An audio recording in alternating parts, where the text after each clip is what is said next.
Hi everyone, this is Diana Palm from dianapalm.com, and today we're going to be discussing the topic, Spirit Guides Can Be Your Dead Relatives. I get asked this question all the time because I am a medium, a spiritual healer, and I've written 3 books about the spirit world. Keep watching till the end to find out if it's possible that you may have a spirit guide who is also a dead relative. Did you know that no matter what religion you are or what faith you have, that you also have a huge spirit support team? The spirit support team is unique to every individual, and it's often made up of 3 different types of spirits. The first kind of spirits that we encounter are our angels. Now, every human being on planet Earth has at least 2 guardian angels. They are assigned to you from the moment you're born, and they stay with you all throughout your life. The angels can be classified as kind of like a pulsing type of vibration. If you have witnessed, felt, or seen them, their vibration is very high and it kind of pulsates. It's a little different than what our loved ones are in the spirit world. Also, if you're ever able to hear them or tape record them, which is pretty rare, but it does happen, their voice is very, very high pitched and sounds very melodic. So it does actually come out as if they're singing. Another thing about the angel realm is that they cannot interfere with you. So they literally have to be called in to help you. They can be sitting there watching you going, oh no, we want to help, but they cannot intervene. They cannot step in unless you specifically ask them to. So make sure you kind of get into a habit of doing that every single day. Hey angels, I'd like you to do this for me. Can you help me out? Or angels, make sure you clear the traffic on the way to work today. They don't care, small or big, they love to help out, but you do have to ask. The second kind is going to be our own loved ones. And of course our loved ones are part of our spirit teams sometimes, but normally they just go into the spirit world and they go about their business. You see, they're still learning on the other side too, and they have tons of people to visit.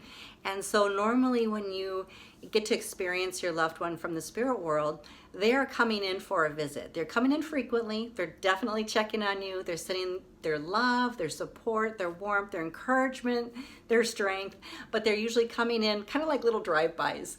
They're like, hey, I'm here. Hey, I love you still. Oh, I love you again today, and they're just in and out. They're just zooming around. And that's a lot of times how we experience them. It's really, maybe it goes for many months on end with no visits, and then all of a sudden closer to their anniversaries or an important date in the family, you'll feel your loved one more and more around you. And that's pretty typical of an average spirit on the other side. The third kind is actually spirit guide, which are people that you have not met yet. Or maybe you have, maybe you've met them in a different place and time. Maybe you've met them in a past life. So depending on how the timeline theory actually plays out, past, present, and future, they're from somewhere else. And the energies are familiar to each other. There may be contracts involved to help each other or to work out certain things. But typically our spirit guides have different jobs, and we have a huge team assigned to us. Like I said, we typically don't know or many times are not even aware of.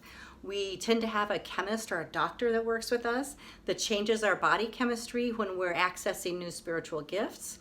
For instance, if I were to obtain certain virtues and I wanted to start to utilize more laws of the universe, I would need to kind of get to a certain spiritual level, and then my spirit guide team would come in and work with my chemistry to help my body actually achieve what I'm trying to do. So with spirit guides, we can many times when you're developing your mediumship, you'll have a Native American spirit guide that steps in because they often worked with ancestors and herbs in order to heal. And communicating with the spirit world was very important to them. They very much believed in it. It was very natural for them. And so when you're developing your own skills and abilities, it's very common to have a Native American step in as your mediumship guide. Now, it doesn't have to be Native American. I work with people all over the world. And so what it typically is a native from your homeland, from your original country of origin, is how this guide will normally appear to you. So you can have a joy guide that brings you joy and happiness. You could have a professional guide that helps you in all your expert professional matters. You could actually have a guide that inspires you with music and writing and the arts. So you can have all numbers of guides. We all tend to have a master guide, and that is somebody who steps in and kind of controls things in the spirit world, keeping it organized, making sure you're connecting with who you want to connect with. And so the master guide is kind of like keeping things in order for us, and allowing us to connect with the people that we're trying to connect with. We can also call upon new guides. So when we're learning a new skill or ability, or we want to experience something new in our lives, often when we begin to emerge into that energy, we naturally attract it to us, and the guide will step in and start working with us right away. There's another way to do it too, is to actually call upon the guide that you want to work with. There's nothing saying that you can't call in Einstein or any Picasso or anyone great that you just really think is fascinating. You can call them in and start working with their inspirations and their talents and abilities and letting them inspire your work. So with such a huge spirit team following us around at all times, how can you possibly ever tell if your spirit guide is actually one of your dead relatives? There are two main components that allow a spirit guide to be one of your dead relatives or deceased loved ones. The first is when you meet somebody and you feel automatically just drawn to them. And even though you may not live your daily life with them, you're close. And you just know you're close and you'll always be connected.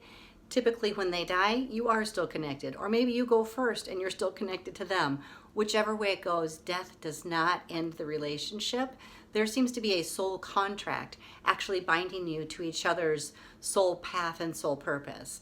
And so they continue to help you on the other side, and they will stand by you and help you. You'll feel them more than a regular loved one in spirit, because these spirit guides, they're with you all the time. And they're your greatest sense of inspiration. They have actually kind of elevated their level in the spirit world to something that's more important, where they're with you all the time. So those contracts seem to be made before we get here, and we recognize them when we meet them. The second component to finding out if your spirit guide is actually one of your dead relatives is to ask yourself, are you a namesake? Yeah, because that's about how simple it is. If you are named after somebody, you literally kind of bind their spirit to you. And it's a beautiful thing, and is such an honor in the spirit world to have somebody named after you. And so they actually, once they pass, they stay with you. They want to make sure that you're on your soul path and purpose. They want to do everything they can to help you. And so it's a really special and unique relationship. Furthermore, if you'd like to set up your children for this, you can name your child after one of your relatives, knowing that eventually when they pass, their spirit will still stay with your child and be a very, very special guardian and spirit guide for them. If you'd like to learn more about mediumship or the spirit world, I'll include a link below to my website. I offer a 2-day mediumship class to help you become your own medium so that you can connect directly with your own loved ones on the other side. It's a fantastic class with 8 different lessons that have really helped me in my own work with the spirit world, and I know they'll help you too.